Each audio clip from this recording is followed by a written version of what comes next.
বড়পুকুরিয়া তাপ বিদ্যুৎ কেন্দ্রের উৎপাদন বন্ধে মাত্রাতিরিক্ত লোডশেডিং এর কবলে দিনাজপুর। এতে বিপর্যস্ত শিক্ষার্থী, কৃষক সহ সব মহল। যদিও কর্তৃপক্ষের দাবি আগামী ২-৩ দিনের মধ্যেই পরিস্থিতি নিয়ন্ত্রণে আসবে।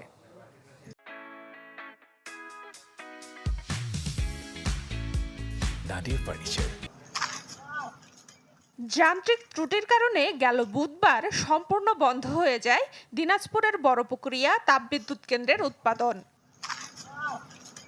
কর্তৃপক্ষ জানিয়েছে ২-৩ দিনের মধ্যেই চালু হবে বিদ্যুৎ কেন্দ্রের প্রথম ইউনিট, আর আগামী মাসের মধ্যে চালু হতে পারে দ্বিতীয় ইউনিট। কয়লার সাথে পাথর টাথর এসে আমার কোল মিল ২টা ভেঙে গেছে আর কি। তো ওইটা আমরা মেরামত করে চালাবো আর কি। আমরা যদি কালকে পারলাম, কিন্তু ৩ দিন লাগবে। আমি একটা ধারণা যে ৩ দিন লাগবে আর কি। ৩ নম্বরটা আগামী মাসে ১৫ তারিখের মধ্যে ইনশাল্লাহ চালাবো। যদিও এরই মধ্যে প্রভাব পড়েছে গ্রাহক পর্যায়ে। ঘন ঘন লোডশেডিংয়ে বোরো আবাদ নিয়ে দুশ্চিন্তায় কৃষক।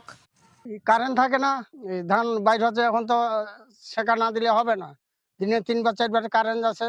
আমাদের ধান ক্ষেত নষ্ট হয়ে যায়, তাহলে আমরা তো সাধারণ কৃষকরা আমরা হতাশা হয়ে পড়ব। শুধু কৃষকরাই নন, বিদ্যুৎ বিভ্রাটে ব্যাহত ব্যবসা বাণিজ্য, বন্ধ কলকারখানা, সীমাহীন দুর্ভোগে এসএসসি ও এইচএসসি পরীক্ষার্থীরা। ১ ঘন্টা দেয়, আবার ৩ ঘন্টা নেই। এইভাবে কারেন্ট চলে গেলে আমাদের কঠিন সমস্যা, আমাদের কোনো কাজ কাম করতে পারি না। ১ ঘন্টা গেলে ১-২ ঘন্টা কারেন্ট থাকে না। এভাবে বাচ্চারা মেট্রিক পরীক্ষা দিতে সমস্যা হয়ে যাচ্ছে, লেখাপড়া করতে পারতেছে না।